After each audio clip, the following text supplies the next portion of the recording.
Bonjour Thierry Marx. Bonjour.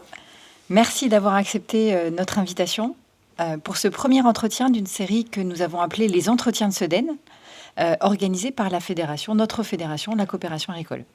Bonjour à vous qui nous suivez en direct ce matin à distance. Nous sommes ensemble pour à peu près 1h30 d'échange. Cette série d'entretiens, elle vise à explorer différents enjeux et perspectives afin d'enrichir nos réflexions autour de l'alimentation, notamment dans le cadre de notre stratégie Vision 2030. Nous sommes très heureux de vous accueillir ce matin, cher Thierry Marx, pour échanger sur l'alimentation de demain, un sujet qui vous passionne et sur lequel vous avez largement contribué par vos prises de position et vos actions. Alors, votre voix, elle résonne depuis très longtemps sur les questions agricoles et alimentaires. Elle met en lumière les défis auxquels sont confrontés les agriculteurs, les restaurateurs et les consommateurs. Vos analyses, votre engagement en faveur d'une alimentation saine, durable et équitable sont source d'inspiration pour de nombreuses parties prenantes du secteur. Au cours de cet entretien, nous allons donc aborder des sujets qui vous sont chers, des enjeux clés pour mieux comprendre la situation actuelle, mais surtout explorer des pistes de solutions pour construire ensemble un avenir alimentaire plus juste, durable et résilient. Pour échanger avec nous ce matin, nous accueillons Dominique Chargé, éleveur de volailles et producteur de lait en Loire-Atlantique, vice-président de la coopérative Terrena et président de la coopération agricole de notre fédération, qui vous invitera à partager votre vision de l'évolution de la consommation, le quoi, le comment et le lien surtout entre production agricole et valeur de l'alimentation. Damien Lacombe, éleveur dans l'Aveyron, producteur de lait, président de la coopérative Sodial, administrateur de la coopération agricole, qui évoquera avec vous la fracture alimentaire et l'augmentation de la précarité alimentaire qui frappe un nombre grandissant de personnes et notamment les jeunes. Et puis Joël Boueil, vigneron à Saint-Mond, président de la section vigneron coopérateur de France, chez nous, à la coopération agricole, qui échangera avec vous sur peut-être la place du plaisir dans l'assiette des Français et sur la place de l'innovation, aussi de rupture dans un univers culinaire qui est attaché à des traditions, à une histoire et à des territoires. Nous avons également demandé à l'un de nos jeunes coopérateurs de vous poser une question. Élie Germont, il vous posera une question en vidéo à laquelle nous vous inviterons évidemment à répondre. Nous prendrons aussi quelques questions du chat de nos spectateurs qui sont majoritairement des agriculteurs ayant une responsabilité dans notre réseau, administrateurs d'une section métier ou tout simplement membres de notre conseil d'administration. Alors, vous qui nous regardez, n'hésitez pas à poser vos questions au chef Thierry Marx dans le chat. Nous nous en ferons le relais à peu près en fin de séance. Avant ces échanges, je vous propose de nous livrer d'abord, avant toute chose, votre vision de la France alimentaire de demain. Et j'ai 2 questions pour vous. Quelles sont, selon vous, les priorités à prendre en compte pour assurer une alimentation qui réponde aux besoins actuels de la société sans compromettre les ressources des générations futures? Et la deuxième question, c'est quel regard portez-vous sur le rôle des acteurs du monde agricole et de l'agroalimentaire pour relever les défis présents et à venir de la société? Merci de ces questions, mais elles sont vastes. L'alimentation de demain, comment je peux l'imaginer, c'est bonne pour tous. C'est un enjeu maximum sur cette fracture sociale. On a une alimentation à 2 vitesses maintenant qui s'est installée et c'est extrêmement compliqué de gérer cela. Donc tout ce que j'ai pu faire, en tout cas pour définir ce que devait être l'alimentation de demain, c'est d'abord qu'est-ce qu'est un bon produit aujourd'hui. Son impact social, son impact environnemental et son impact nutritionnel. Donc tant qu'on n'est pas capable de mesurer cela, c'est compliqué d'avancer. C'est pour ça que j'ai travaillé avec des labels, mais aussi un label que vous connaissez bien, qui s'appelle Bleu Blanc Cœur, parce qu'on avait cette unité de mesure avec Pierre Veille pour essayer de définir et améliorer au fur et à mesure. L'agriculture, c'est pas un tableur Excel, donc vous pouvez pas dire allez, on bascule tout et on change tout. c'est 10 ans de travail. Chez Blanquer, ça doit être 24 ans de travail. Donc je crois à cette alimentation du futur, qu'elle soit bonne pour tous, d'une agriculture régénérative, c'est-à-dire que moins coûteuse en intrants et plus responsable dans son impact environnemental. Mais tout ça, c'est d'être le mieux disant. Il faut le mettre en pratique, et le mettre en pratique, c'est de donner les moyens aussi d'acheter des bons produits. Ce qui me gêne pour créer une alimentation du futur, c'est, vous l'avez évoqué, c'est cette augmentation de la précarité, mais cette augmentation de la précarité, elle a 40 ans. Et donc de se dire, bon pour tous, et d'arrêter de croire que cette théorie du low cost, du tout pas cher, est une réponse à une alimentation saine. Je pense qu'il faut aider un grand nombre de personnes à avoir des minima sociaux qui soient beaucoup plus de mieux rémunérer déjà la masse de gens, et puis de permettre à ces gens de se dire, un bon produit, ça coûte un peu plus cher, mais ça protège, d'abord vous aurez du plaisir, du bien-être et de la santé. C'est ça qui moi, me fait définir l'alimentation du futur. Alors tout ça sont des belles paroles si on les met pas en acte, et donc je vois aujourd'hui quand même que le monde agricole a pris conscience de cela depuis quelques années, et bien souvent c'est l'univers politique qui ne projette pas suffisamment loin l'idée d'une agriculture mieux travaillée pour une alimentation beaucoup plus saine. C'est ça qui est inquiétant, c'est de laisser croire, et on a bien vu à la sortie du Covid, on devait tous aller vers un monde meilleur, et plus jamais ça, et puis finalement on est de nouveau rentré dans cette théorie du low cost, du tout pas cher, de l'attractivité par le prix, or que le prix n'est pas la valeur des choses. Donc ces mécanismes qui sont extrêmement je dirais, destructeurs pour l'alimentation et pour l'agriculture, il faut accepter de les réformer.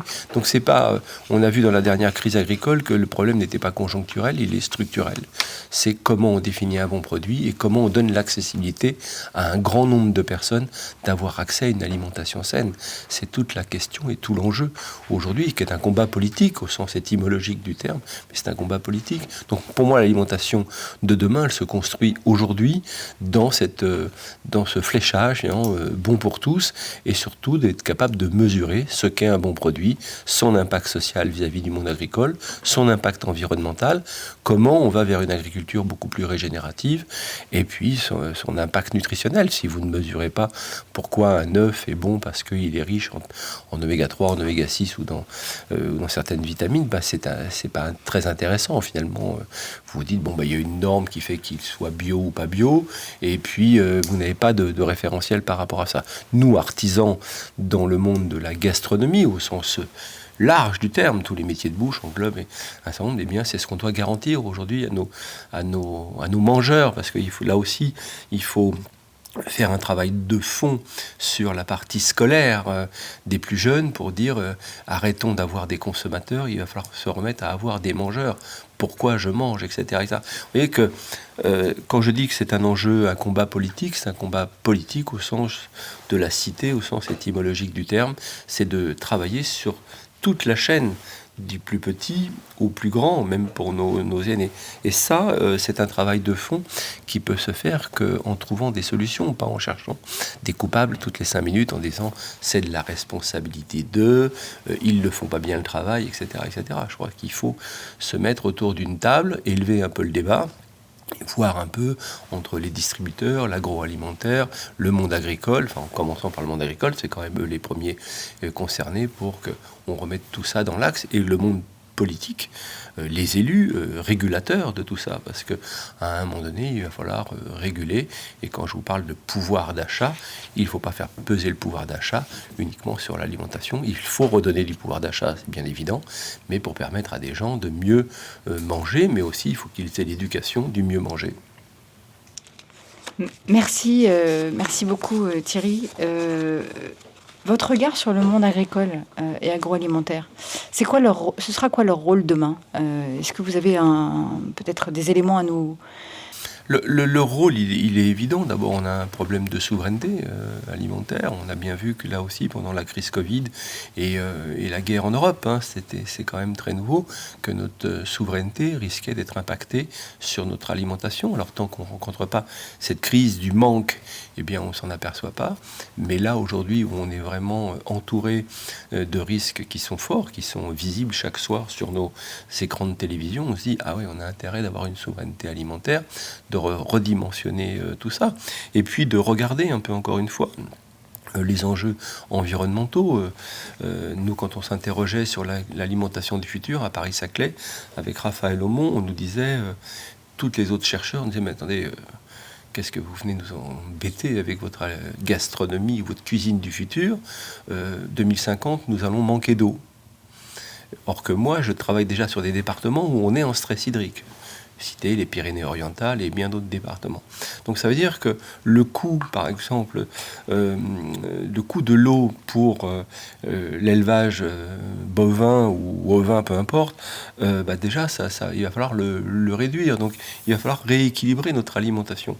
Nous, en tout cas, moi, ce que je défends, et ça n'engage que moi, c'est plus de flexitarisme, de dire 80-20, 80% redévelopper du végétal dans notre alimentation et 20% de protéines animales. Ce qui veut dire que je défends toujours les éleveurs français, et j'en suis convaincu, sur des produits de qualité, payés à leur juste prix, ça me paraît être une évidence, mais moins de produits carnés, de protéines animales dans notre assiette. C'est une évidence, on a un stress hydrique sur cette planète qui est conséquent. Donc c'était un petit peu les enjeux que nous avions, nous, à Saclay, quand on a regardé une alimentation du futur. Mais en même temps, quand on regardait cette alimentation du futur, moins de protéines animales, ça veut dire on s'interdit la protéine animale. Au contraire, mieux mais moins. Ça, c'était une chose. Et puis, encore une fois, on regardait tout ce qui pouvait se faire au niveau de l'agriculture. Moi, j'ai travaillé sur le développement de protéines végétales et j'ai trouvé ça extrêmement intéressant, très bon, comme un ajout dans la possibilité gastronomique de nos tables, de dire, tiens, une protéine végétale, ça peut être intéressant, un blé écrasé, une lentille, un pois chiche, tout ça transformé en pâte, fait une protéine extrêmement intéressante à cuisiner. Il faut la rajouter dans le répertoire du cuisinier. C'est pas un sous-produit. D'ailleurs, quand c'était contesté, j'avais entendu mais la protéine végétale, c'est pas aussi bien que ça. Regardez l'Asie, par exemple, avec le tofu. Personne n'est obligé de tomber amoureux du tofu, mais le sétan, dès que ça devient d'Asie, on dit le sétan, voilà une protéine végétale écrasée tout à fait naturelle. On dit formidable, c'est asiatique, alors c'est formidable. Nous, si on se met avec nos agriculteurs à faire du pois chiche écrasé, mélangé à du blé et de la lentille, qu'on en fait une protéine parfaitement goûteuse, qu'on sait la transformer quand on est un artisan des métiers de bouche, ça devient quelque chose d'intéressant. Et pour la partie protéines animales, moi j'ai toujours défendu, j'ai même travaillé dans un élevage d'agneaux où je défendais l'appellation agneau de Pauillac avec un éleveur et on avait fait ça tous les deux et je disais mais non, la viande de qualité, les produits de qualité payés à juste prix. On n'a pas tenu le coup. Donc c'est comme ça que j'ai rencontré le monde agricole, parce que j'ai pas tenu le coup, parce que mes coûts de production étaient trop élevés, donc j'ai été balayé très très vite sur mon idée de relancer cette filière de l'agneau de Pauillac. Mais vous voyez, c'est tous ces enjeux qui nous paraissent à remettre sur la table, en arrêtant de chercher des coupables et en cherchant des solutions. Parce que ce qui nous ralentit beaucoup dans nos sociétés, et encore une fois, là c'est mon humble avis, c'est qu'on est toujours en train de chercher la responsabilité chez l'autre. Or qu'à un moment donné, il faut se mettre autour d'une table et dire on va élever le débat. Nous, quand je discutais avec Pierre Veille sur Bleu Blanc Cœur, on a interrogé la grande distribution. Est-ce que vous êtes prêts à nous suivre là-dessus? Quand j'ai fait de l'agneau de Pauillac, eh bien, il y a des gens de la grande distribution qui m'ont dit écoute, l'agneau de Pauillac, d'accord, on te le prend au prix où tu veux qu'on le vende. Donc j'étais en compétition avec d'autres agneaux, c'est ce qui m'ennuyait beaucoup. Parce que quand vous avez un agneau à l'époque qui était à 100 € la carcasse, de rentrer. Et puis j'avais en compétition dans le même linéaire des agneaux d'importation qui coûtaient très peu cher. Il fallait trouver la niche dans laquelle Mais je suis convaincu de repartir dans ce 21e siècle dans l'économie de la qualité, de définir, et je clôt mon propos là-dessus, mais ce qu'est un bon produit, et de le mesurer. Tant que vous ne mesurez rien, vous ne prouvez rien.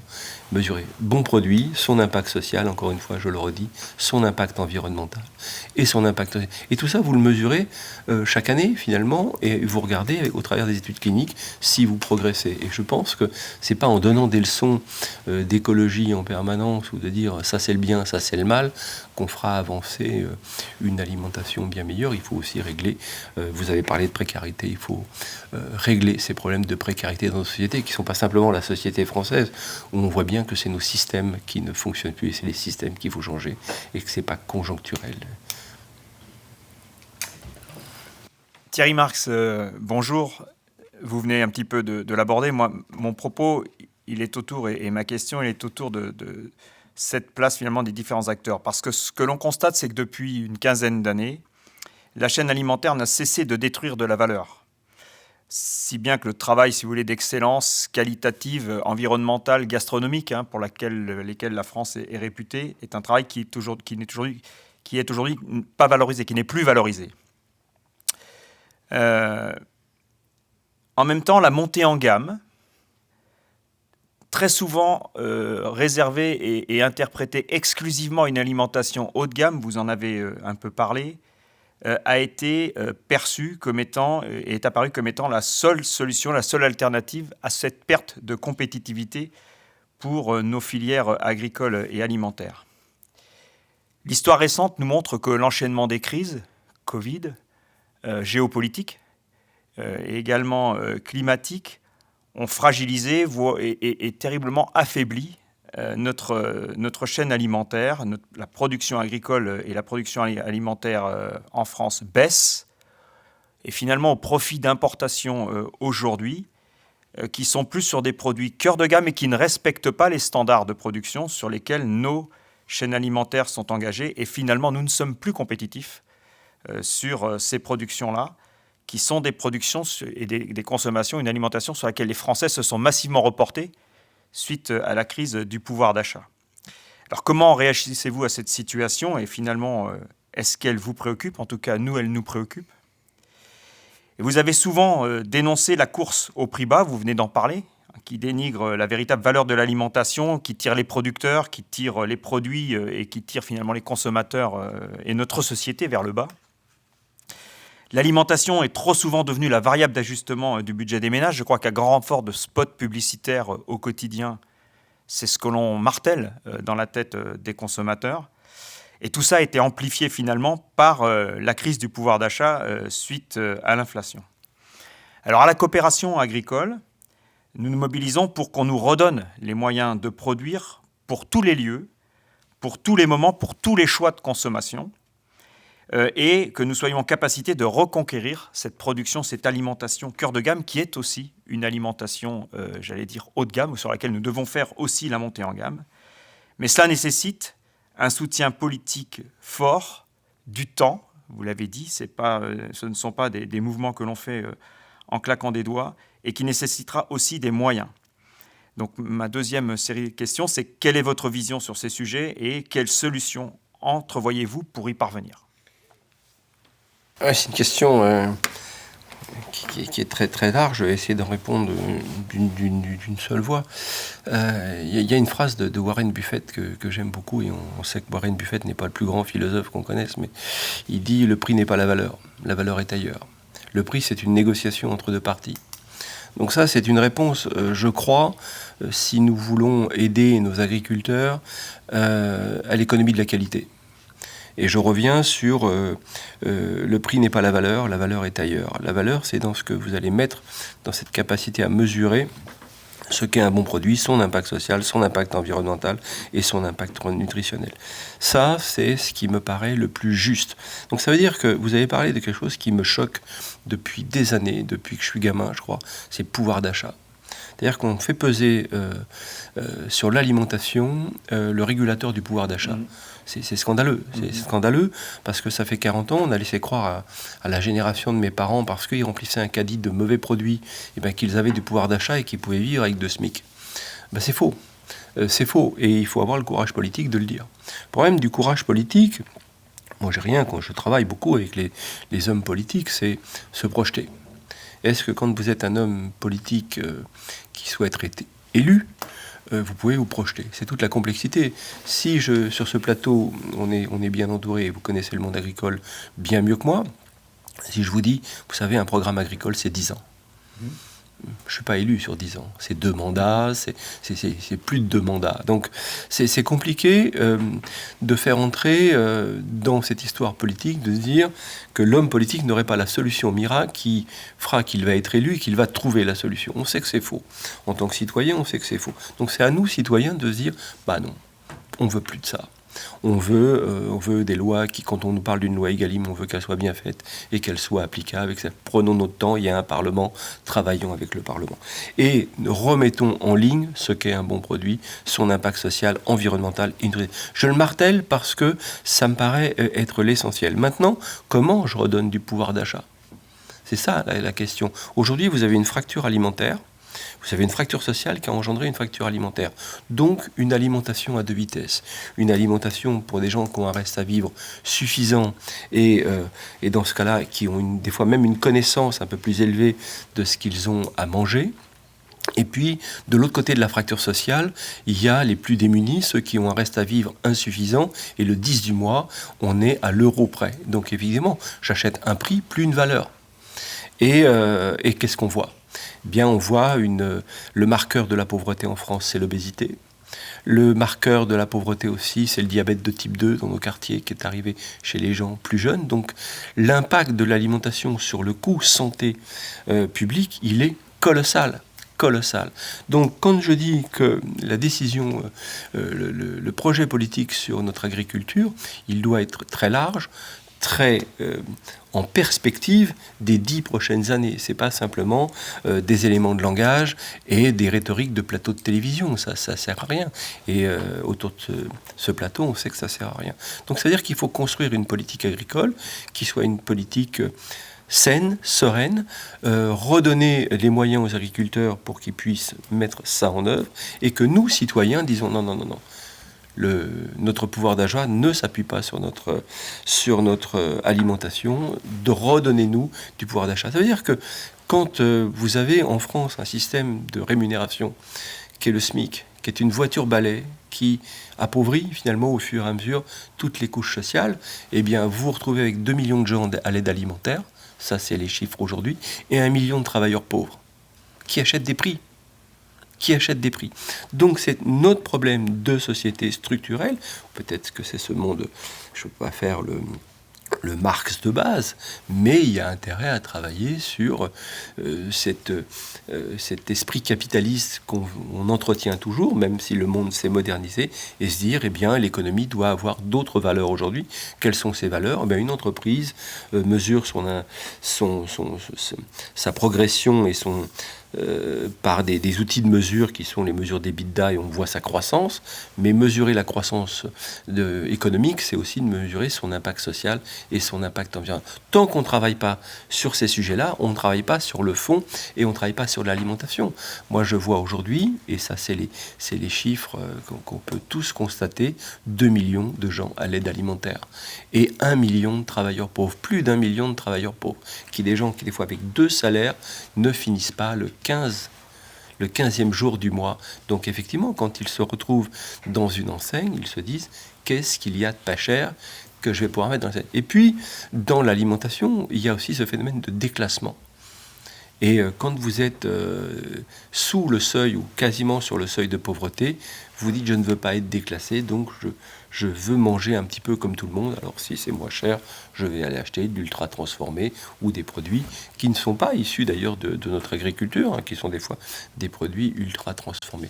Donc il y a besoin de travailler sur le fond de cette société. Tant qu'on ne travaille pas sur le fond, eh bien on n'aura que des problèmes de crise successives. Et vous savez, quand vous voyez une crise agricole, pourquoi quand il y a eu ces manifestations de nos agriculteurs, le monde de l'hôtellerie-restauration s'est senti concerné. Bien sûr qu'on a perdu pendant ces manifestations des parts de marché. Mais on s'est dit non, soyons solidaires parce que nous, on sera le deuxième rideau. Les coûts de production dans l'hôtellerie-restauration ont explosé. Oui, comme tout le monde. Les, les marges sont de plus en plus faibles. On est à peine à 2% sur certains établissements. On s'est dit, mais finalement, nous, on sera le deuxième rideau à être effacé de la carte de la gastronomie française si on ne fait pas quelque chose sur le fond. Donc, encore une fois, c'est la structure de nos sociétés qui est arrivée. Et on évoquait ça ce matin en coulisses. On est dans cette théorie de Gramsci qui disait entre un monde qui n'en finit pas de mourir et un monde qui est en train de naître, il y a une forme de monstre au milieu qui sont en train de naître et qui nous pénalise beaucoup. Et aujourd'hui, cette société est en fragilité. Si on veut reconstruire cette société du 21e siècle, il faut accepter de travailler sur nos structures, vraiment nos structures sociales, et pour réformer un certain nombre de choses. Si on ne le fait pas, eh bien, on ira de crise en crise, et sans oublier que c'est très inflammable.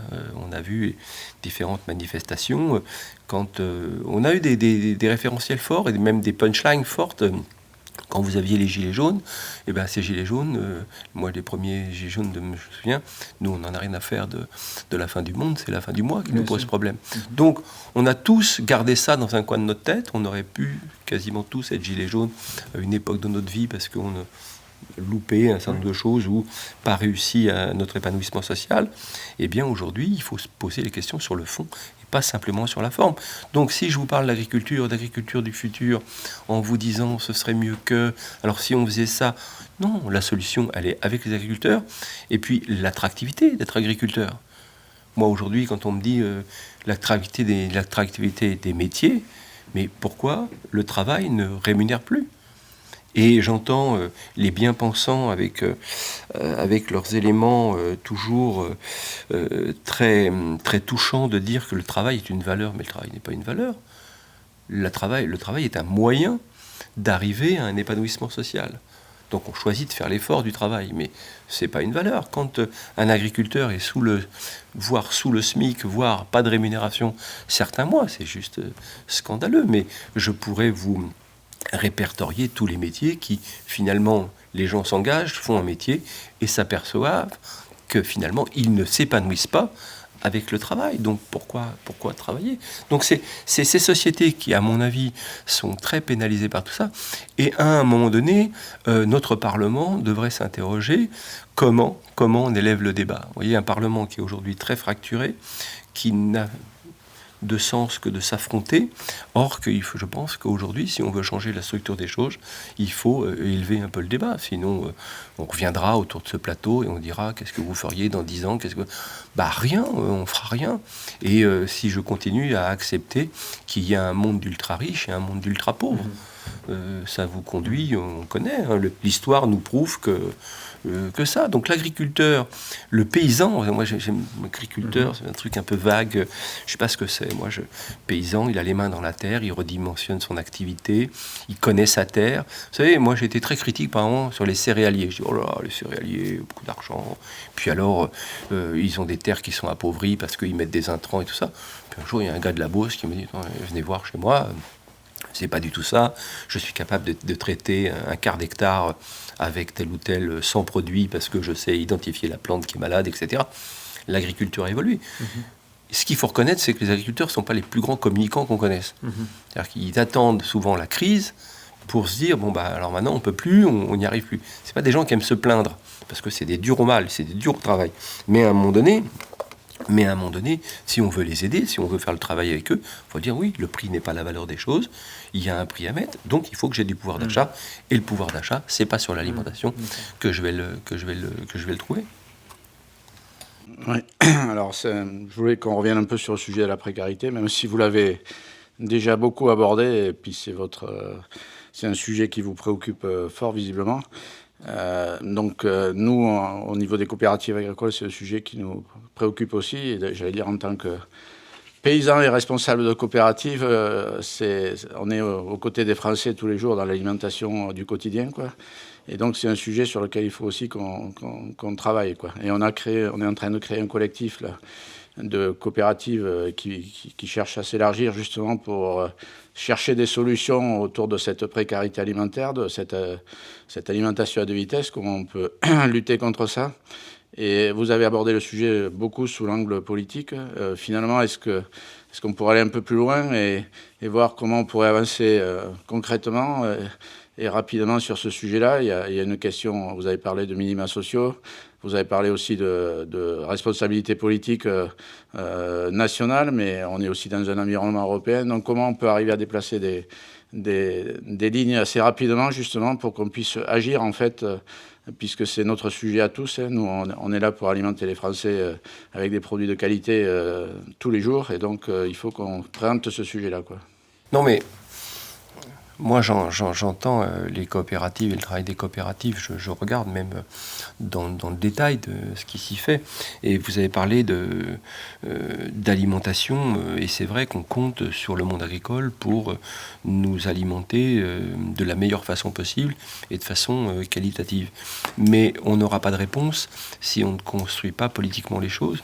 Et encore une fois, quand je dis politique au sens étymologique du terme, si on ne refait pas des mangeurs, des gens qui comprennent ce qu'ils mangent et qu'on n'achète plus des produits parce qu'ils sont pas chers, mais simplement parce qu'ils sont bons. Et encore une fois, c'est retravailler sur ces minima sociaux.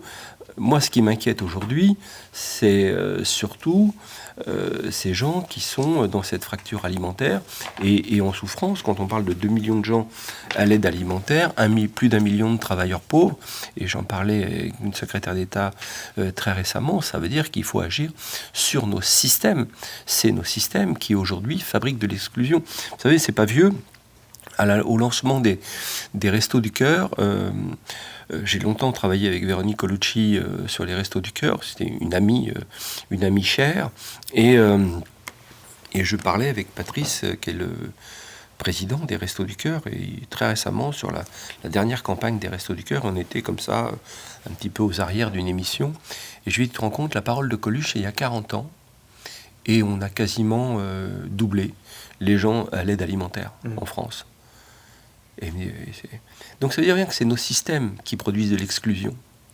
C'est nos systèmes, je ne dis pas qu'ils sont étatiques, c'est une forme de système économique qui produit de l'exclusion sans même s'en rendre compte.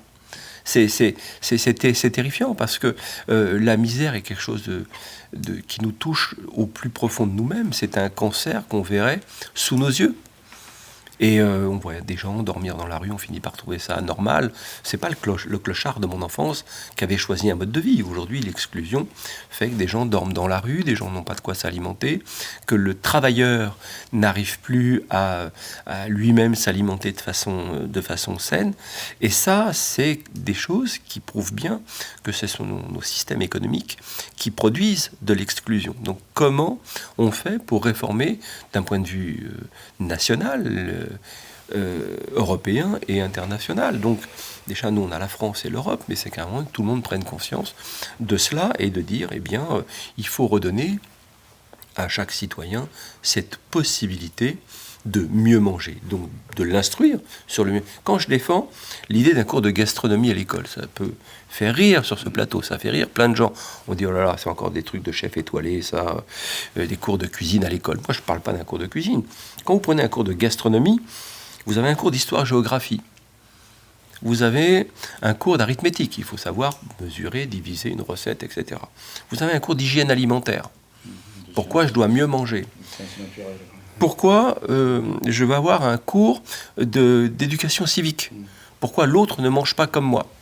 Vous vous rendez compte ? C'est très important. Et un cours sur l'environnement. Voilà comment choisir un produit par rapport à son environnement. Quand on me raconte de circuits courts, de quoi on me parle, je ne sais pas de quoi on me parle. Tout ça, ça rend... Donc, Claude Fischler, qui est un sociologue que j'aime beaucoup, dit, voilà, dans 20 ans, on aura des mangeurs. Vous voyez, mais 20 ans à l'échelle de la planète, c'est rien. C'est une traînée de poudre, ça. C'est très...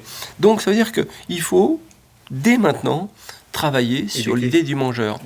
Et c'est d'ailleurs qui passe aussi par l'éducation au sport, etc. Donc je vais défendre ça cet après-midi. Mais on est devenu des peuples immobiles et on subit. Donc il ne faut pas subir son alimentation, il faut pouvoir choisir. Mais pour pouvoir choisir, il faut que j'ai la connaissance, et 2, que j'ai les moyens. Donc s'interroger pourquoi depuis 40 ans, On peut le mesurer. Hein. Depuis 40 ans, le travail n'émancipe plus.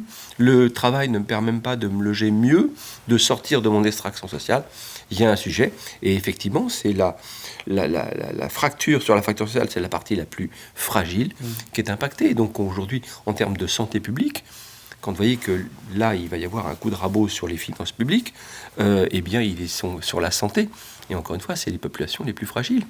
Mais Monsieur Marx, on comprend et on adhère globalement à l'idée que sur un temps long, on a un certain nombre de refondations sociales, de structures sociales, et vous le défendez très bien. Et en même temps, dans l'immédiat, on a cette fracture sociale et les conséquences de cette fracture sociale à traiter.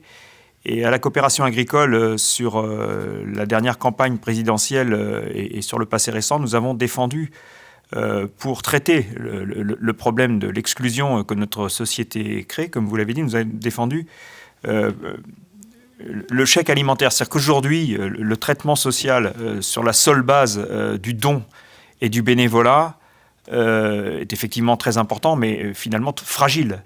Et nous défendions l'implication de l'État à travers les différentes structures et les différentes possibilités qu'elle a aujourd'hui de faire cet accompagnement et ce soutien aux populations les plus fragiles à travers le chèque alimentaire. Qu'est-ce que vous en pensez ? Non mais, moi je veux bien donner des chèques à tout le monde, aider tout le monde. C'est ce qu'on nous a répondu. C'est formidable, mais c'est formidable. D'abord, ça prouve une chose, c'est que le peuple français, la nation française est généreuse. Donc, mais il faut avoir quelque chose à partager. Et à chaque fois qu'on répond par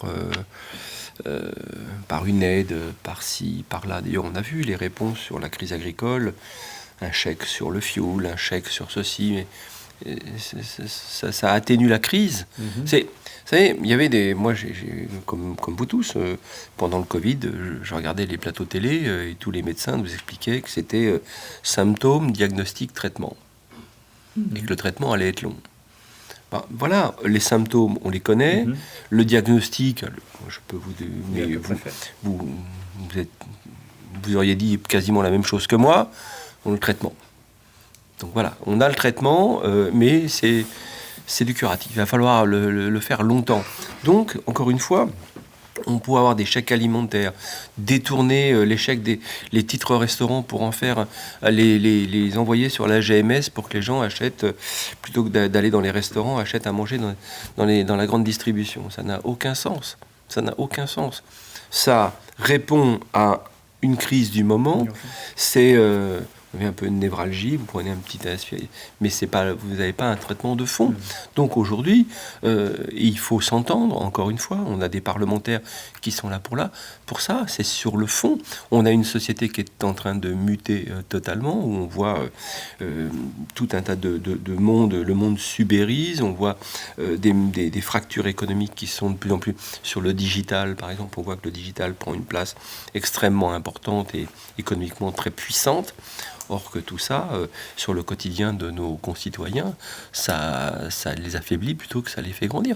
Donc à un moment donné, c'est encore une fois, les symptômes, on les connaît, le diagnostic, chacun d'entre nous est capable de le poser et on a un Parlement pour poser un diagnostic pour les 10 prochaines années. Sinon, on va continuer, vous allez me raconter l'histoire du chèque alimentaire, moi je vais vous raconter le titre de restaurant qui est détourné pour aider, et puis chaque année, je vais faire un chèque, et c'est normal de le faire d'ailleurs, pour les Restos du Cœur, pour le SCO populaire, pour l'AB, pour tout ça, mais à un moment donné, travaillons sur... Est-ce qu'il ne faut pas agir de niveau quand même ? Parce qu'en fait, il y a quand même l'urgence. Et ce que vous proposez, c'est du temps long. On est tous d'accord à travailler sur le temps long, même si on ne voit pas le Parlement, dans un immédiat court, être en position de prendre des responsabilités fortes. Et donc, il y a quand même le sujet de l'urgence. Vous avez parlé de minima sociaux. Est-ce que justement, il n'y a pas un moyen de lier les deux sujets, la question des minima sociaux et la question de l'alimentation et justement peut-être du chèque alimentaire? Est-ce qu'il n'y a pas des ponts à faire pour pallier à ce phénomène-là dans un temps court, malgré tout, quoi? Mais je crois sincèrement qu'on peut faire quelque chose, mais c'est pas en laissant l'ubérisation du travail de se faire, c'est encore une fois travailler sur ces minima sociaux. Parce qu'il y a que l'individu en capacité de pouvoir s'épanouir, de s'instruire, il sera en capacité de mieux manger. S'il est contraint par le manque d'argent d'aller vers une agriculture de fait, mais une alimentation qui n'est pas bonne pour lui, il le fera parce qu'il achète un prix, pas une valeur. Donc c'est de ramener l'idée de la valeur. Et c'est tout un travail. Alors, ce que je vous accorde, c'est que c'est un travail de fond, mais interrogeons-nous pourquoi le travail n'émancipe plus. Pourquoi aujourd'hui quelqu'un qui potentiellement pourrait être salarié, désirant s'épanouir dans une entreprise, préfère aller sur une plateforme d'ubérisation du travail. Il se dit oui, mais j'ai mon salaire, j'ai plus. Oui, j'ai plus parce que c'est brut, mais tu vas payer tes charges sociales, tu vas payer ta santé. On s'aperçoit que les gens qui sont ubérisés par le travail, 60% d'entre eux ne payent pas leur protection sociale. C'est un sujet. Qui va prendre en charge? Quid du modèle social français? Donc c'est ces enjeux-là qui doivent être regardés, encore une fois, pas avec un Parlement qui s'invective en permanence, mais un Parlement qui, de temps en temps, peut-être qu'ils le font, et je ne le sais pas, et que les Français ne le savent pas, élève un peu le débat. Pourquoi le travail n'émancipe plus? Pourquoi quand je propose à un jeune qui rentre dans mon métier 1800, 2000 euros, il lui reste 1400 euros, et que j'explique à ce jeune que c'est pour la solidarité nationale, mais qu'en même temps il ne peut pas se loger et que le 10 du mois il a découvert à la banque. C'est un sujet. Pourquoi on va demander à un agriculteur de dire écoutez monsieur, faites de meilleurs produits? Oui, mais je veux bien avoir un impact environnemental. C'est qu'aujourd'hui, je ne boucle pas la fin du mois. Or que je vois des agriculteurs qui dégagent des fois plus de marge, arrivent à investir dans une exploitation moins coûteuse en énergie, moins coûteuse en eau, etc., etc. Donc tout ça est une question de moyens. Mais vous savez, Monsieur Marx, parce que je pense qu'il faut qu'on avance dans le débat, mais notre préoccupation dans cette demande finalement, et pour revenir au chèque alimentaire, c'était de faire en sorte aussi que le traitement des populations les plus défavorisées ne puisse pas être utilisé comme un prétexte pour une alimentation et un prix bas, si vous voulez. Donc c'était aussi un moyen de leur donner l'accès à une alimentation de qualité et juste, si vous voulez, sans que ce soit un prétexte à un prix bas. Donc, parce que pour nous, c'est une préoccupation. Il ne faut pas que tout ça tire tout le monde vers le bas, parce que voilà, c'est la spirale dont vous parlez, quoi. Voilà. Je vous accorde cela. Le chèque alimentaire, formidable. Non, mais... C'est la mauvaise réponse à un vrai problème. Voilà, je me dis, bon, bah, vous savez, Louis XVI disait ça. Donnez-leur du pain et des brioches et tout ira bien. Mais ils vont couper la tête quand même.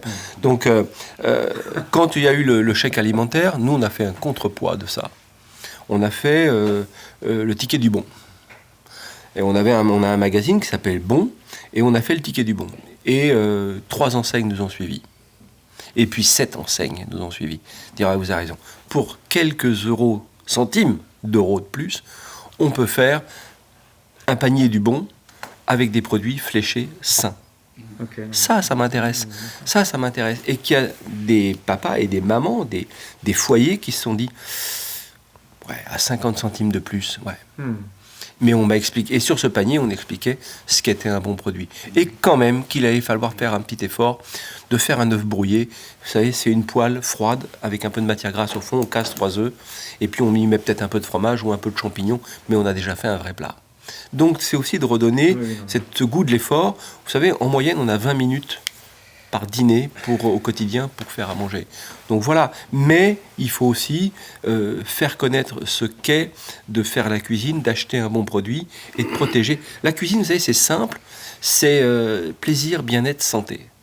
Moi, je peux parler de plaisir et bien-être, je peux pas parler de santé, je ne suis pas médecin, mais tous les médecins, oui, tu as raison, c'est Paracels, la dose fait le poison, et la cuisine est plaisir, bien-être, santé. Mais il faut des bons produits. Vous voyez, c'est cette... Alors, on partage ça, hein, monsieur Marx. Mais j'en suis convaincu qu'on le partage. Mais encore une fois, je peux faire autant de chèques alimentaires, autant d'aides qu'il faut. Et il est vrai qu'on ne peut pas laisser les gens dans une situation empirique quand ils sont à l'aide alimentaire, mais acceptons de regarder sur le fond, vu que les symptômes, on les connaît, vu que le diagnostic, nous l'avons, sur le fond, comment nous allons avoir un traitement économique sur nos cités. Et puis peut-être que la France, et j'en suis convaincu, peut devenir un modèle. On a une telle diversité agricole en France. pourquoi on n'en parle jamais? On a l'impression que l'Italie, c'est mieux, que la Hollande ou l'Allemagne nous donneraient des leçons en permanence. Mais moi, quand je traverse, et ce qui est mon cas, toutes les semaines, je traverse la France du dimanche et lundi, et je vois la diversité des possibilités agricoles et des diversités de produits que nous avons en France. C'est hallucinant. J'ai pas l'équivalent ailleurs dans le monde.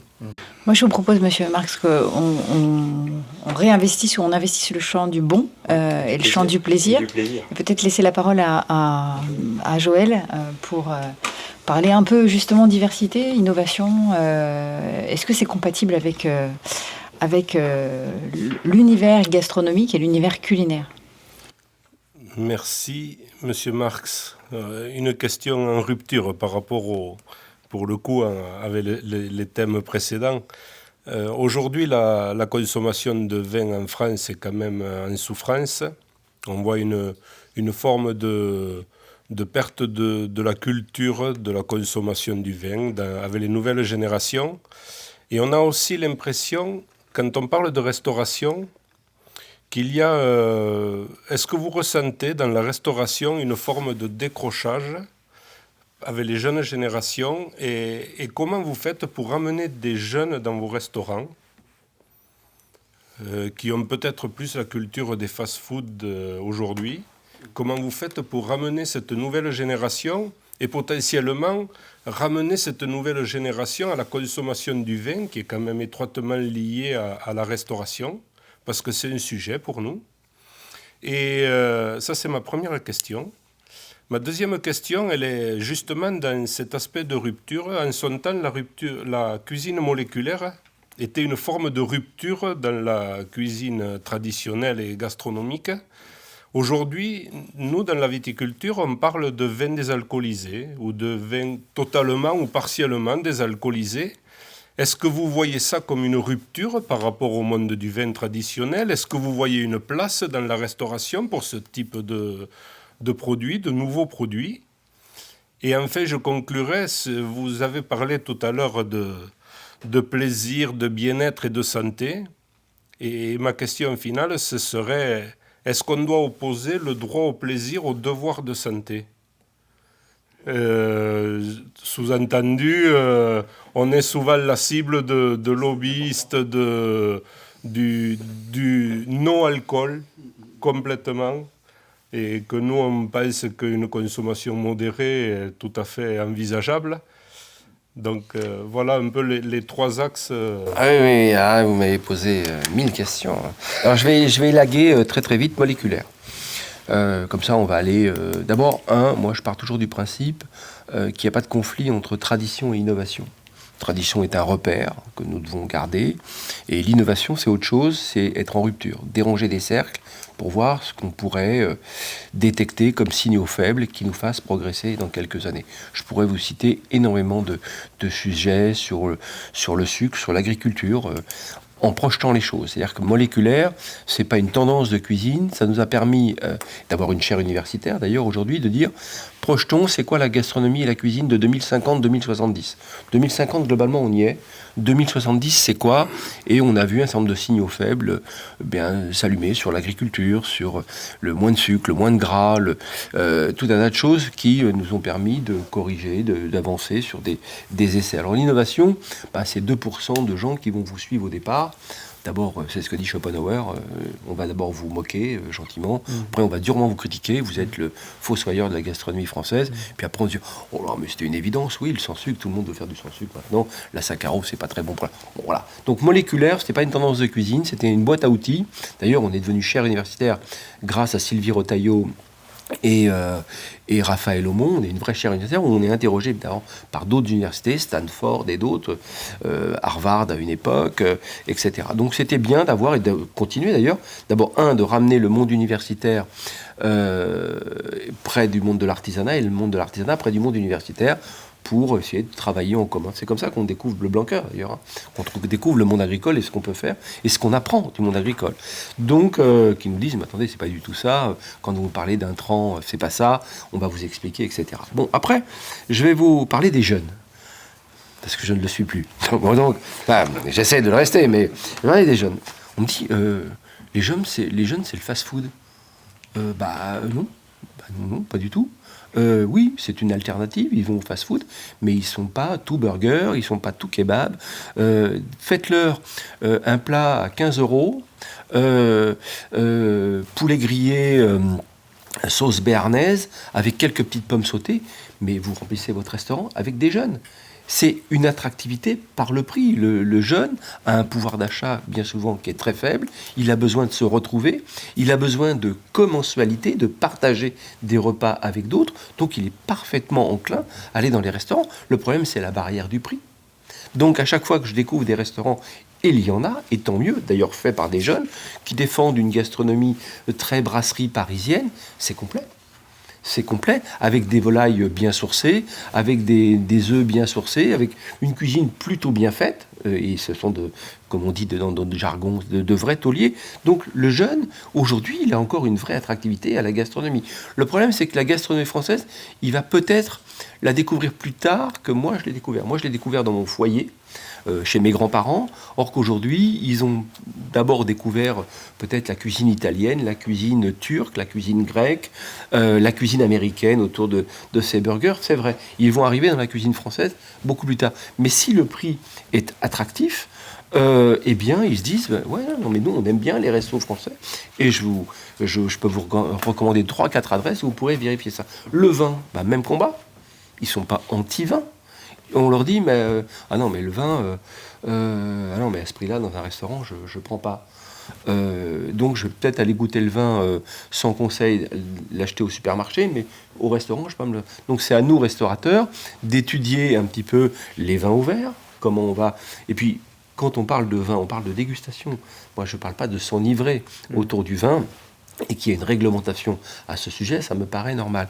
Mais quand on fait des bons produits au niveau du vin, moi, là aussi, j'en fais la démonstration, je vous organise des dégustations, vous allez voir des jeunes qui vont venir goûter, apprendre à déguster, parce que ça fait partie, encore une fois, du partage, du vivre ensemble, et c'est resté très français, mais pas que français. Quand je suis aux États-Unis, c'est la même chose. Mes enfants jeunes aiment bien déguster le vin, mais ils me disent, papa, ces vins-là, on n'a pas les moyens. Après, quand vous me parlez des vins sans alcool, oui, il y a une demande.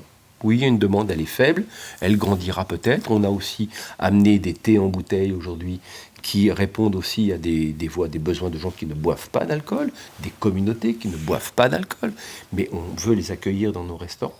Donc, aujourd'hui, certes, il y a une diversité de population, mais je ne crois pas, encore une fois, qu'il y a un déclin de la consommation du vin, c'est l'accessibilité. J'étais la semaine dernière dans le vignoble bordelais. Je me serais bien payé une petite dégustation de vin de Bordeaux, mais trouver un vin ouvert agréable à boire, agréable à payer, j'ai pas trouvé avec le groupe d'amis avec qui j'étais. Donc là aussi, il y a un regard. Et puis, encore une fois, je reviens sur tout ce qui est taxation. Pourquoi un restaurant qui fait du fait maison est obligé de monter ses prix ?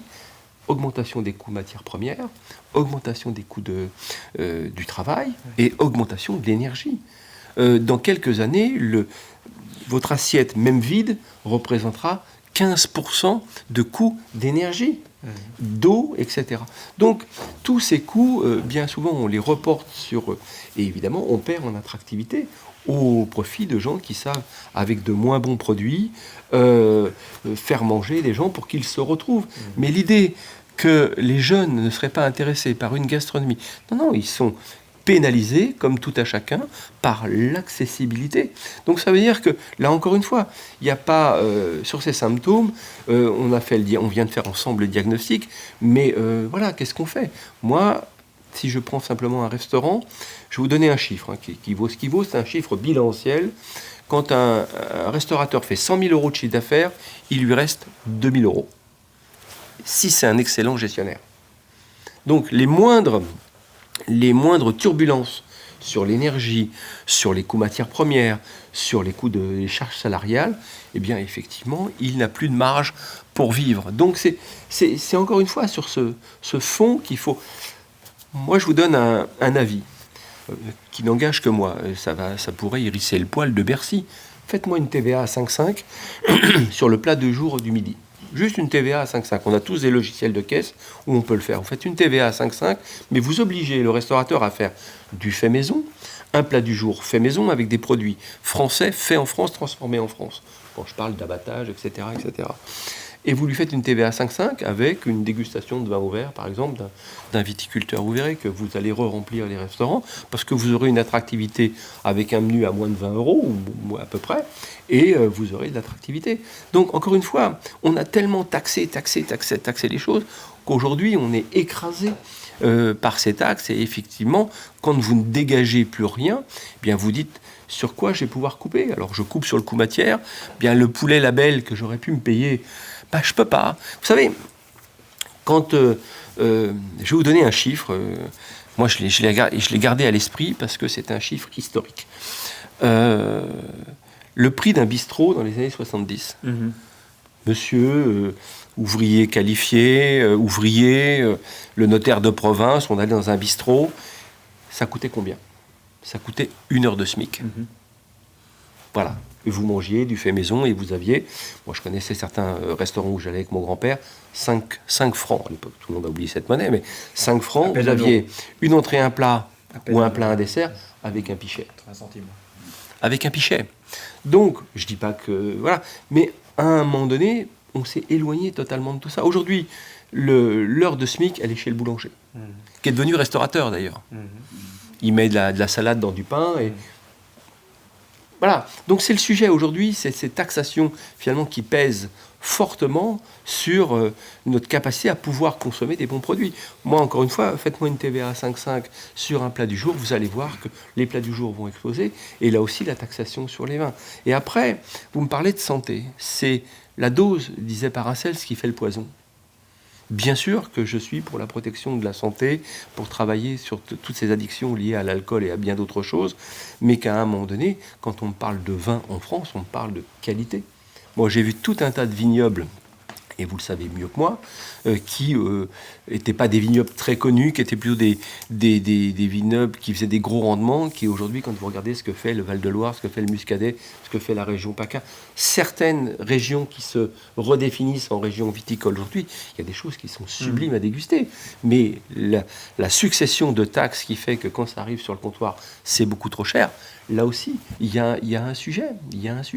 Donc, c'est tout ça qu'il faut remettre en perspective pour se dire, à un moment donné, non, les jeunes sont toutes, comme tous les autres, sont intéressés par la consommation des bons vins. Thierry Marx, est-ce que votre vision aujourd'hui, finalement, ou en tout cas ce que vous décrivez aujourd'hui comme étant le problème et la façon d'y remédier par la recomposition de nos structures sociales, comme vous le dites, est-ce que ça ne se heurte pas à l'évolution des modes de vie, au choix justement des jeunes aussi d'être aujourd'hui finalement sur une planète qui est devenue un grand village, d'avoir des aspirations de consommation qui sont très différentes de ce qu'elles étaient il y a une vingtaine d'années, d'avoir aussi, je pense, une relation demain au travail qui sera sans doute un peu différente par rapport au sens et même par rapport sans doute à la place du travail dans nos vies par rapport à la vie familiale, la vie sociale. Est-ce que tout ça ne se heurte pas aux évolutions des comportements et des modes de vie? Je vous mets cette question parce qu'elle m'apparaît dans ce que vous dites. Non, la question pour moi, elle est non. Je vous dis, encore une fois, ça n'engage que moi. Je pense qu'on est, pour faire une réponse un peu cohérente, on est dans une temporalité. Nos vies sont basées sur la temporalité, 3 temps. Chronos, Kéros, Aion. Chronos, c'est le temps qui tourne. Kéros, c'est la décision. Aion, c'est le cœur des choses. Je pense qu'on est en train d'arriver dans cette temporalité de Aion, le cœur des choses. D'accord. Retrouver du sens. Si vous reprenez l'histoire, je ne vais pas faire encore une fois le Marx de base, mais la perte du savoir-faire de la main, c'est la machine-outil. C'est la fin du 19e, c'est le prolétariat. On voit arriver le prolétariat. Aujourd'hui, ce qu'on voit arriver fortement, c'est l'intelligence augmentée. On se dit, on perd une partie de nos capacités de cerveau. Finalement, on n'a plus besoin de réfléchir. Je mets ça sur ChatGPT et j'ai des réponses. Pourquoi pas? C'est un outil. Donc, moi, je pense qu'on revient au cœur des choses. Ce monde parallèle qui est le monde du numérique, qui est le monde des réseaux sociaux, qui est un monde qui n'est pas le vrai monde. Moi, j'ai un copain qui s'appelle Enki Bilal. Enki Bilal dit c'est le monde de Matrix. voilà, je suis un héros 15 secondes, et puis après c'est un autre, et puis je suis un salaud 15 secondes, et puis c'est un autre, et c'est pas grave. Mais le vrai monde, c'est le monde sur lequel on évoque aujourd'hui, le monde agricole, la vraie terre, et c'est ça. Et je pense qu'on revient au cœur des choses. Quand monsieur me dit les jeunes sont plus attirés, ben non. Aujourd'hui, ils veulent se retrouver, ils veulent partager ensemble, ils veulent des vrais gens. Souvent, je leur pose la question, ah oui, mais alors lui, il a 150 000 ou 1 million de likes et tout ça. Mais je dis, mais qui boit un café demain matin ? Donc, je pense qu'on va revenir au cœur des choses. Pourquoi, quand vous avez eu la crise agricole et les dernières manifestations agricoles, tous les Français se sont sentis concernés ? Mais c'est notre patrimoine, c'est nous, c'est nos vies, c'est l'odeur de la campagne, c'est ces tracteurs qu'on a tous rêvé de monter sur des tracteurs. Enfin, c'est tout ça, c'est en train de nous échapper, donc on va être solidaires. Pourquoi des gamins aujourd'hui ont défilé pour la retraite, alors qu'ils n'auront rien à voir avec cette retraite ? Mais être solidaires, être ensemble. Et aujourd'hui, je pense qu'il faut tenir compte de ça, de cette volonté de se retrouver dans le vrai monde. Parce que le monde parallèle, ils le connaissent mieux que nous, ils sont nés avec. Moi, j'ai acheté ce deuxième cerveau que j'ai dans ma poche, mon smartphone, mais eux sont nés avec. Donc les réseaux, tout ça, ça les impressionnera de moins en moins. Les fake news, ils vont savoir les analyser bien mieux que n'importe quel journaliste qui va rebondir à corps et à cri sur la moindre fake news. Or que eux, ils vont maîtriser ça, mais... Encore une fois, c'est ma vision des choses, mais je pense qu'ils vont revenir au cœur des choses. Et d'ailleurs, je le vois aujourd'hui dans les restaurants. Faites un restaurant, et ce qui est mon cas, je vais faire un restaurant bientôt très abordable à Saint-Ouen. Et bien, on voit bien le public. Alors, c'est quand il paraît, il y a des menus à 15 euros. Oui, il y a des menus à 15 euros. Bon, on n'aura pas l'endroit le plus chic de la Terre, mais on aura un endroit où on se retrouve. Se retrouver physiquement va devenir quelque chose de très important. D'ailleurs, on voit bien que sur n'importe quelle cause, des fois plus ou moins fumeuse, on arrive à mobiliser des centaines de milliers de personnes comme si on faisait un match de football. Donc, je pense que cette temporalité, on s'est dit, la temporalité chronos, on a beaucoup consommé, on consomme, et regardez ces gamins qui aujourd'hui vont sur le 2e, 3e marché du vêtement. Enfin, c'est autre chose, c'est une autre temporalité qui est en train de s'installer, et je pense que c'est la temporalité du cœur qui arrive, et c'est bon pour notre alimentation, c'est bon pour notre monde paysan. D'ailleurs, on n'aime plus ces mots agriculteurs. Moi, je vous donne cette sensibilité-là, parce qu'il n'y a pas très longtemps, j'étais en réunion comme ça, et je faisais campagne pour être élu à l'UMIH, et... Je rencontre le monde agricole, que je veux absolument rapprocher le monde agricole du monde de la restauration. Et je parle avec un agriculteur, il me dit, vous savez, je faisais du maïs, voilà, c'est sans intérêt. Et donc j'allais vendre, je n'arrivais pas à vendre. Il a dimensionné son exploitation, et je lui dis, mais c'est génial, tes produits sont excellents, tes yaourts sont fameux, de quoi t'es le plus fier ? Il me dit, ma grande fierté, c'est que je suis redevenu un paysan, et 2, que mes enfants ont envie de reprendre mon affaire.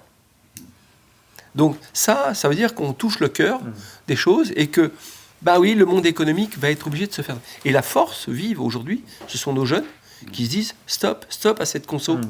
On veut redevenir des mangeurs. Est-ce qu'en tant que coopérative, justement, puisque nous on fait le lien du producteur au consommateur quand même, c'est notre rôle, on est producteur individuellement, collectivement on transforme, et donc on va jusqu'au consommateur. Est-ce qu'on a un rôle particulier à jouer justement Vous allez être en première ligne même. Ouais. Enfin nous on en est persuadés, mais vous allez être en première ligne, c'est-à-dire que c'est vous qui allez peser sur les achats de la grande distribution. La grande distribution d'ailleurs qui l'a compris, vous avez des gens qui sont très bien dans la grande distribution.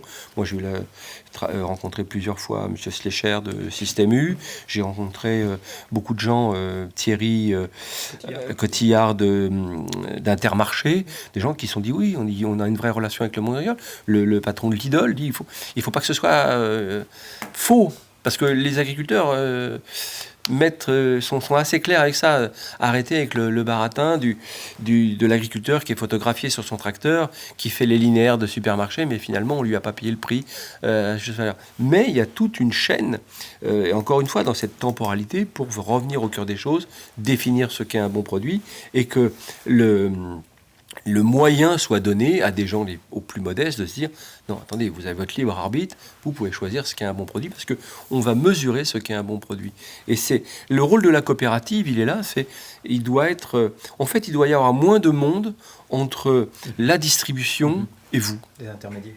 Et d'ailleurs, on le fait, parce que quand on me dit « Ah oui, mais c'est formidable, le circuit court », mais moi, j'ai mis 15 ans à organiser mon circuit court. Parce qu'il a fallu que je m'appuie sur des gens qui savaient faire du circuit court, donc qui étaient déjà dans la grande distribution avant, qui avaient des plateformes, qui ont accepté de diminuer leur impact carbone. Puis on s'est aperçu que ce n'est pas forcément les véhicules qui avaient un gros impact carbone, on avait d'autres problèmes d'impact carbone. Finalement, on a redimensionné. 10 ans de travail. Encore une fois, tous ces enjeux sont mesurables et en progression. Quand je parlais de savoir mesurer, c'est vrai pour une entreprise de la grande distribution, de dire, eh bien, je dois être capable de mesurer mon impact social, mon impact environnemental. Tant qu'on fait ça et qu'on mesure évidemment la croissance de son entreprise, eh bien de se dire forcément, il va falloir améliorer des choses chaque année. Un agriculteur, quand il me dit, j'ai, je vous le disais, 22 ans de travail, c'était le label Bleu Blanc Cœur, il y a des gens qui vont dire, je n'ai pas réussi tout de suite. Il a fallu 2 années, puis 3, et puis supprimer ça. À un moment donné, il y a une petite école du deuil qui est très dure, qui est des fois même très difficile à comprendre sur les rhétoriques de plateau télé. On dit, les agriculteurs, ils n'ont qu'à changer, ils font bio. C'est pas aussi simple que ça. Vous avez investi de l'argent, il faut rembourser tous les mois. Vous avez l'anxiété du changement de pratique. C'est pas aussi simple que ça. Donc et il faut. Et aujourd'hui, ils n'ont plus de clients. Donc, parce qu'on s'est dit, si on faisait d'abord bon, bio, moi je trouve. Pourquoi je défends toujours le bio? D'abord, bravo à ceux qui ont le courage dans les 70 de défendre le bio, mais on a mal vendu le bio. On l'a vendu comme un cahier des charges qui vous garantissait 100 pesticides, or que moi, je défends le bio sur la protection de la biodiversité.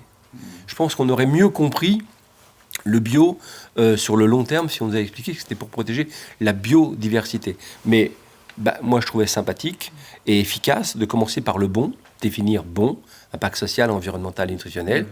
Et alors, si c'est bon et bio, ce qui est le cas dans certains agriculteurs, ils disent, écoutez, c'est bon, on est labellisé, Bleu Blanc Cœur ou autre, et en même temps, on est bio. Alors, bravo. Mais là aussi, moi, je ne tirerai jamais à boulet rouge sur le bio, et au contraire, j'essaye même de continuer à les défendre pour dire, c'est une protection de la biodiversité, c'est quand même grâce à eux et à ce genre de label bio qu'on a pu retravailler sur l'agroforesterie, qui était au départ une idée assez fumeuse, mais qui restait un petit peu dans l'entre-soi. Et on s'est vu que ces réflexions sur les permacultures, ça n'avait pas vraiment de sens sur des grandes productions, mais peut-être qu'il y avait une interrogation à avoir là-dessus. Et on a fait avancer les choses. Ils ont fait avancer les choses. Donc je crois très sincèrement aujourd'hui que l'acteur majeur de notre alimentation, c'est l'agriculteur. Ça l'a toujours été. Mais on l'a tellement contraint par les coûts. Vous vous rendez compte, quand on vous dit faites plus pour moins d'argent, vous dites comment je peux faire? Allons-y, appauvrissons les sols, etc. Et alors comment on peut faire pour accélérer cette mutation que vous revendiquez? Alors, le sujet est là pour nous. Moi, très honnêtement, vous savez, je crois à l'associatif. Je crois vraiment à l'associatif. Je crois à l'action et moins de mots. Donc, c'est pour ça qu'on se retrouve avec le monde agricole, parce que derrière vous, il y a le monde de l'hôtellerie-restauration, et notamment le monde de la restauration. On est le deuxième rideau. Donc, si l'agriculture souffre, nous, restaurateurs, on souffre. Donc, il faut qu'on travaille ensemble pour aller vers nos élus, en leur disant, dans vos débats, là, nous, voilà le débat qu'on veut. Et j'en parlais avec le député Ramos, et je lui dis non, il faut arrêter avec les éléments de langage, les ci, les ça. On se met autour d'une table, on élève un peu le débat, on prend des décisions qui ne seront pas toujours les bonnes, mais au moins on aura avancé, et on avance comme ça. Il faut utiliser, et on a la chance d'être dans une démocratie, l'outil de la législation, l'outil de la loi pour faire passer les choses intelligentes, mais avec nos réflexions. Pas simplement qui est pour, qui est contre. C'est qu'à un moment donné, sur cette loi Egalim, on s'étonne qu'il y en ait une quatrième. On se dit, mais attendez, on aurait peut-être pu faire une bien tout de suite, prendre un peu plus de temps. C'est comme le fait maison ou le non fait maison. Peut-être Monsieur Marx. Donc là, on parle bien de coopération finalement entre l'agriculture et la restauration. Donc c'est plutôt un point intéressant. On a aussi beaucoup parlé des jeunes. Et ce que je vous propose, c'est qu'on écoute une question, puisqu'on a interrogé un de nos jeunes coopérateurs qui voulait vous poser une question, peut-être dans un autre domaine, qui est celui de l'attractivité. Vous en avez un tout petit peu parlé tout à l'heure. Je vous laisse écouter la question.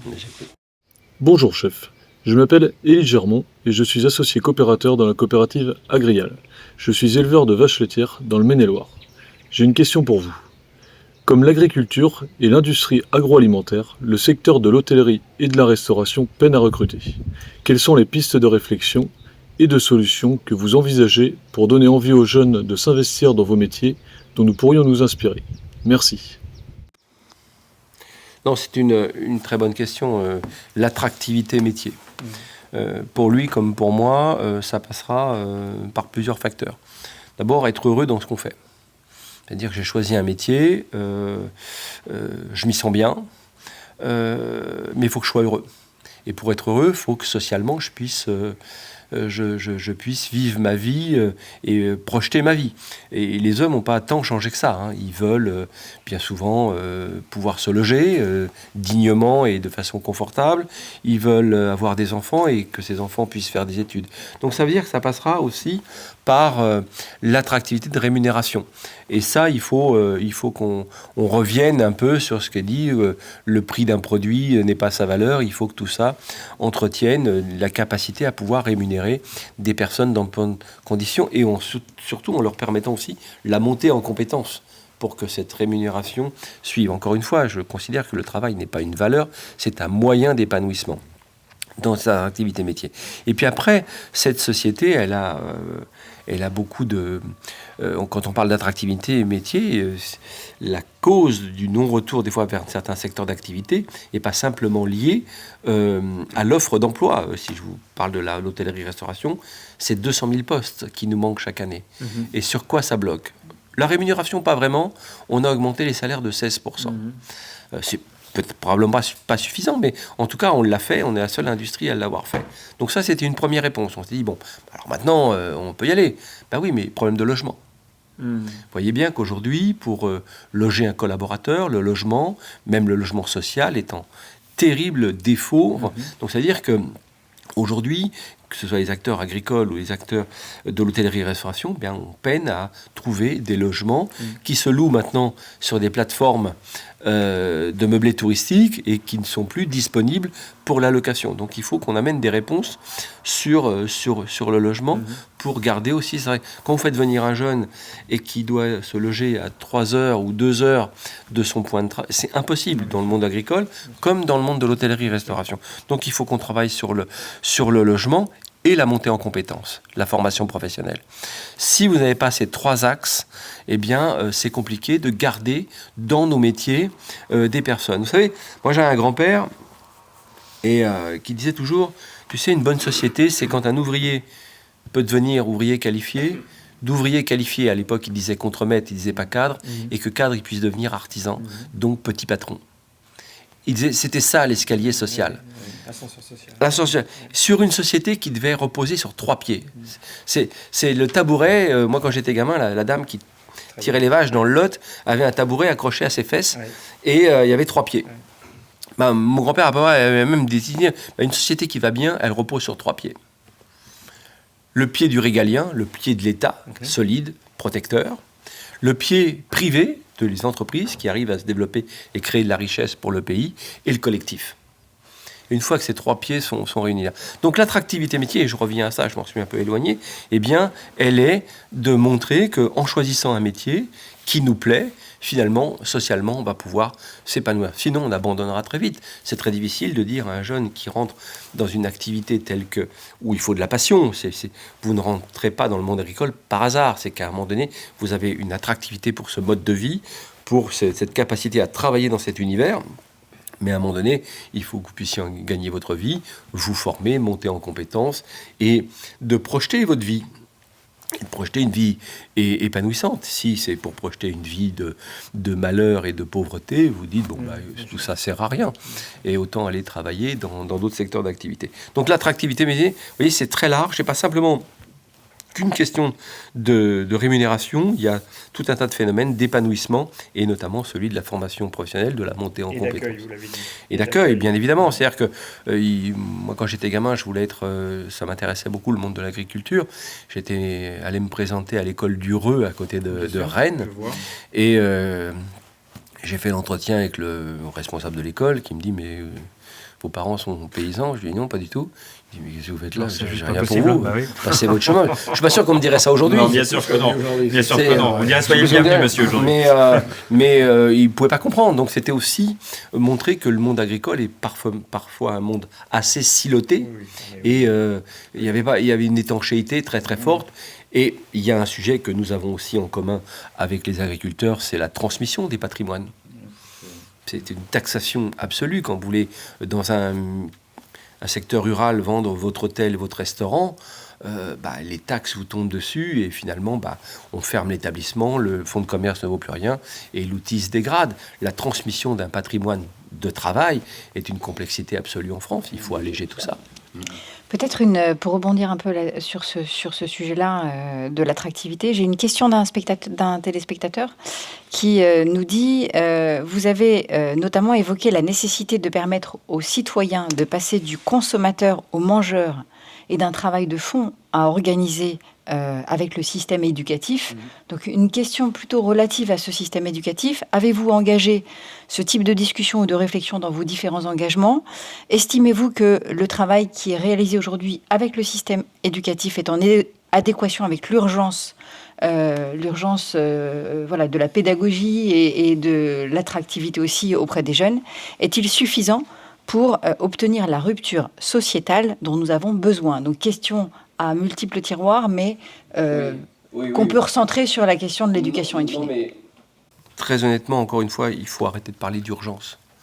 Tant qu'on parle d'urgence, on ne fait rien. Vous savez, n'importe quel urgentiste va vous dire anticiper beaucoup pour improviser tout le temps.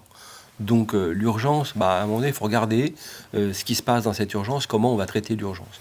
Donc quand je reviens à l'idée de faire des mangeurs, c'est une idée de Claude Fischler.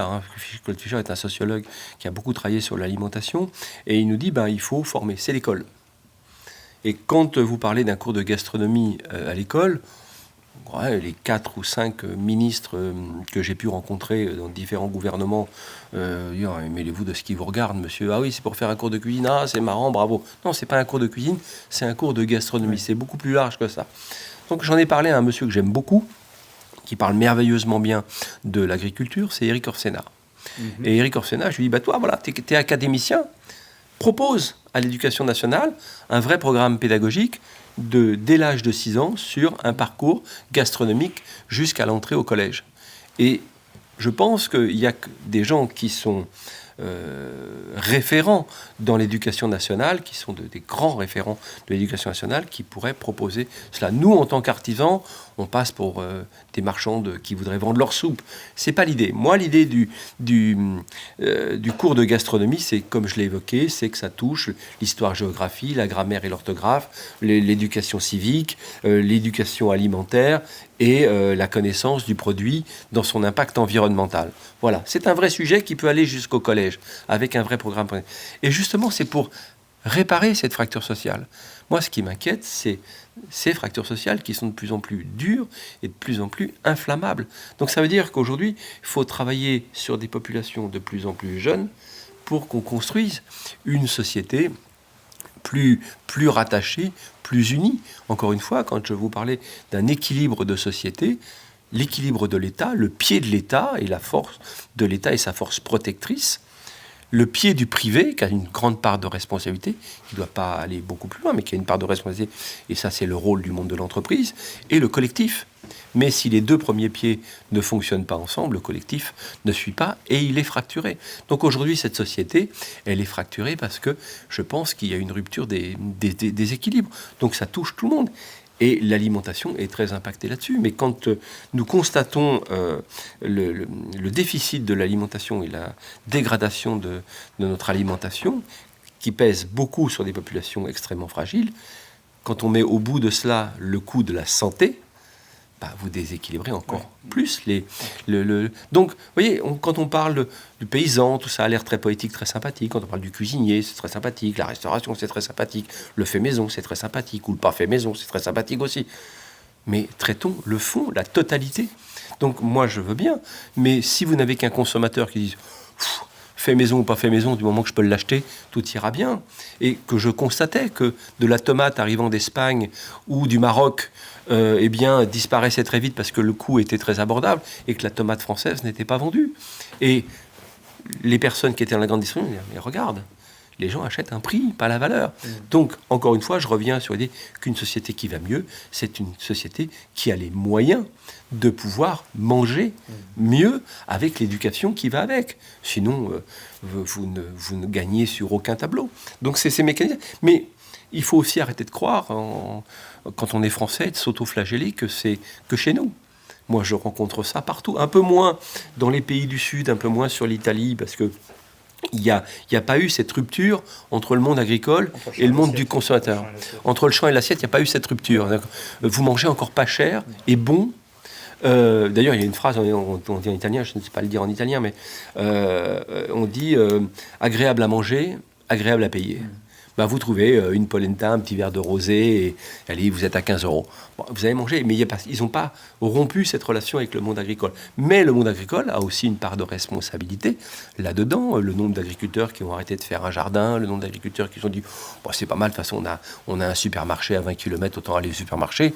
Or que moi, ma génération, la grand-mère avait un poulet qu'on tuait. Le flexitarisme que j'expliquais tout à l'heure, c'est pas tous les jours qu'on mangeait le poulet. Le poulet, c'était le dimanche. Et quand on mettait un morceau de viande dans la soupe, ce morceau de viande, moi, je me souviens de ma grand-mère, le plat de côte et le gîte finissaient en hachis parmentier le jeudi. Et puis voilà. Donc, vous voyez, les équilibres alimentaires, encore une fois, manger, se restaurer, ça aussi, il faut l'apprendre à l'école. Au niveau de la cantine scolaire, pourquoi je défends la cantine scolaire dans le fait maison ?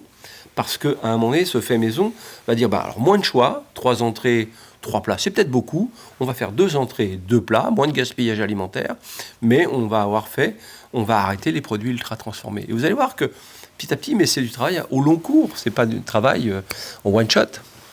Vous dites qu'il ne faut pas parler d'urgence, mais finalement, la nécessité de se préoccuper des enjeux climatiques de manière assez urgente quand même, est-ce que finalement, ce n'est pas une chance pour sortir du dogme du prix bas permanent et d'intégrer des enjeux nouveaux? Est-ce que finalement, il ne faut pas saisir cette chance-là pour... Mais vous avez parfaitement raison. Le dogme du prix bas, c'est la théorie du low cost. Qu'est-ce que c'est que l'économie du low cost ? C'est renoncer. Vous renoncez à la qualité, je vous fais un petit prix. Ça a été mortifère pour vous comme pour nous, consommateurs. Donc, à un moment donné, oui, il faut sortir de ça. Il faut sortir de ça, mais il faut donner les moyens dans les minima sociaux aux gens pour qu'ils puissent pouvoir manger mieux. Probablement manger moins aussi, parce que s'ils arrêtent d'être consommateurs, ils considéreront peut-être un peu mieux les choses. D'ailleurs, même dans la stratégie d'achat, quand vous êtes en précarité, des fois, quand vous réapprend à acheter des produits, vous dites, mais effectivement, je n'ai pas besoin de manger tout ça, et pas à ce moment-là surtout.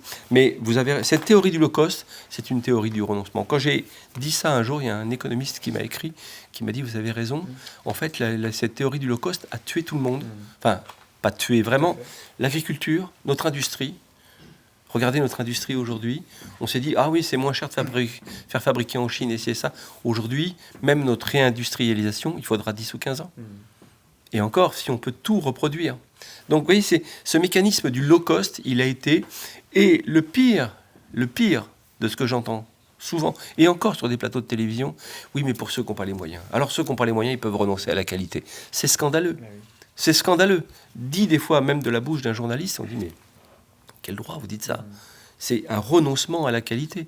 Donc l'économie de la qualité est une remise en valeur ajoutée du produit, mais pas le contraire. Et ça, c'est ce qui m'intéresse, moi, sur l'idée de l'agriculture de demain, c'est de dire, mais arrêtez avec la théorie du low cost. Sinon, on trouvera toujours que c'est moins cher ailleurs. Et ça, c'est quelque chose qui a complètement oxydé la société française, mais pas que française, d'ailleurs. Et moi, je me souviens de la perte d'artisans, je me souviens de la perte d'agriculteurs qui disent « mais on n'y arrive plus, on nous demande que de faire des petits prix, donc il nous faut un rendement à l'hectare qui est 2 fois, 3 fois supérieur à ce que peut donner cette terre que j'ai. Donc il faut que je me débrouille. » Et c'était mortifère. C'est une économie du renoncement. Peut-être avant de conclure, une dernière question qui touche plus spécifiquement aux ingrédients qui seront utiles demain.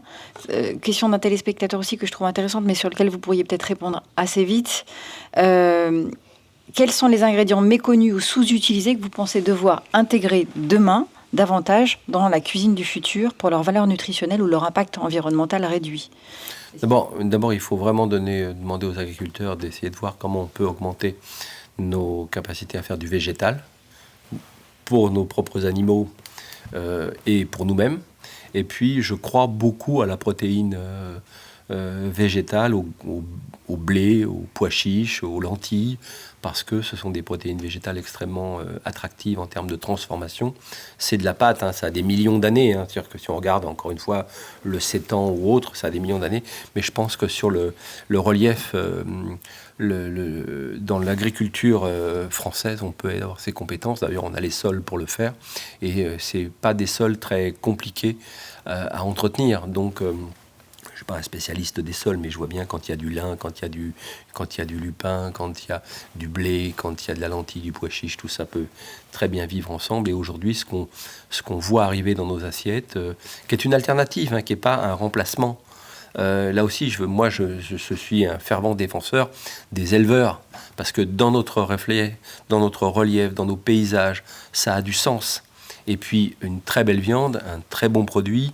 Moi, je défends les éleveurs de veaux de Corrèze et du Lot, parce que je vois le travail qu'ils font avec des veaux de lait qui sont merveilleux. Mais il faut payer le prix pour avoir une viande comme celle-là. Et est-ce qu'on doit en manger tous les jours? Non. Donc je pense qu'il y a un équilibre à trouver. Mais pour moi, les semences du futur sont très liées au monde végétal. Quand vous voyez le chouquel, par exemple, on le teste pour un voyage dans l'espace en ce moment, où il a des valeurs nutritives. Encore faut que tout ça soit bon. Mais je crois beaucoup au végétal et de redonner des parcelles au végétal. Très personnellement, dans nos restaurants, nous manquons de produits de proximité dans le fruit et légumes. Votre avis sur les protéines à base de fermentation?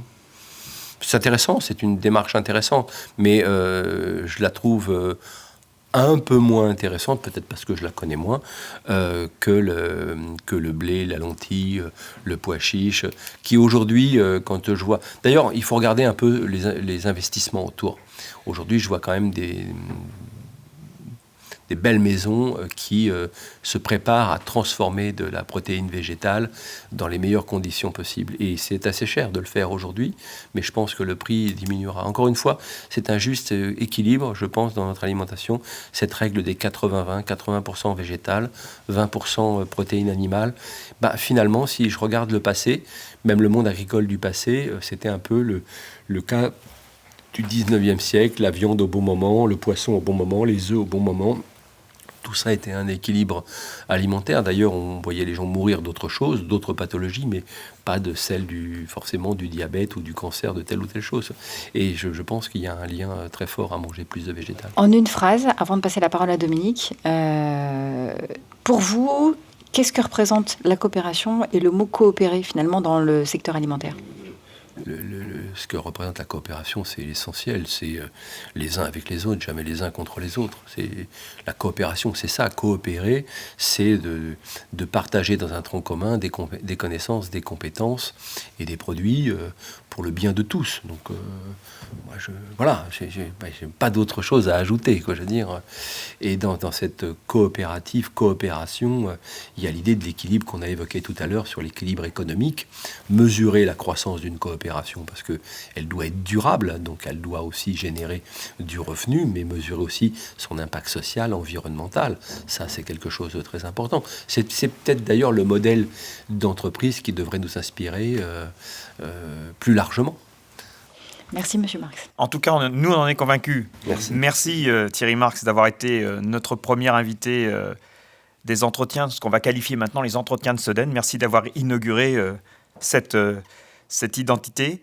Merci à Damien et à Joël d'avoir participé à cet échange, et à Florence pour son animation, et à toutes les équipes organisatrices qui nous regardent, à tous. Et merci aussi à vous tous qui étaient connectés ce matin.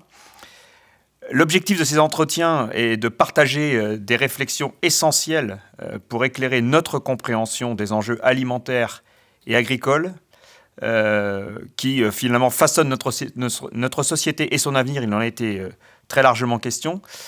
Il est primordial pour nous, au sein de la coopération agricole, de ne pas seulement proposer notre vision de l'alimentation en 2030, mais également de nous inspirer, de nous nourrir des réflexions et des expertises extérieures pour rester à l'écoute et agile dans un monde qui évolue et bouge en permanence.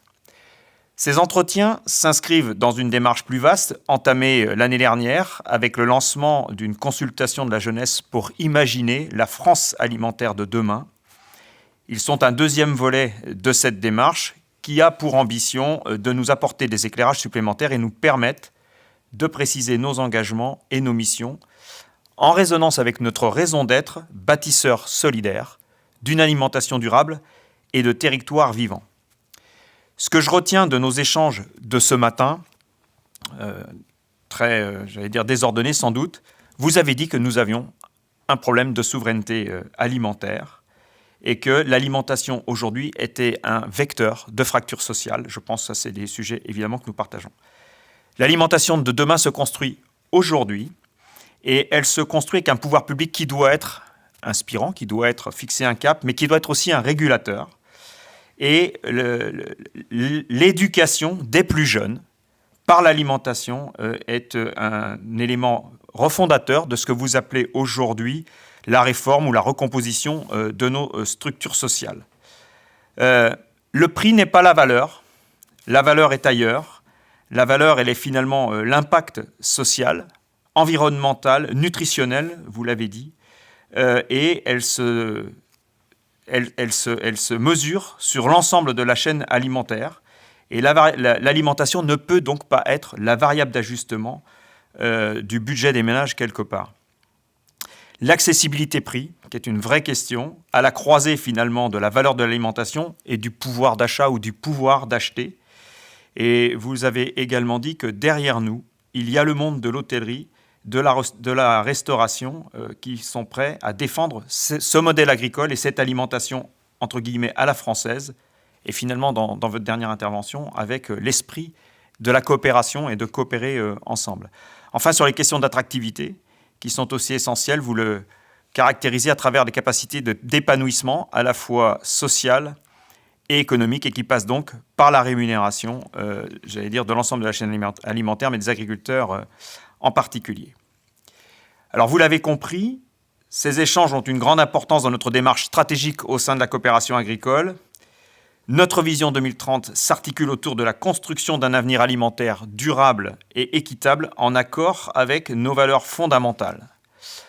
Votre intervention, cher Thierry, est venue enrichir nos réflexions et renforce notre détermination à être des acteurs clés de ce changement.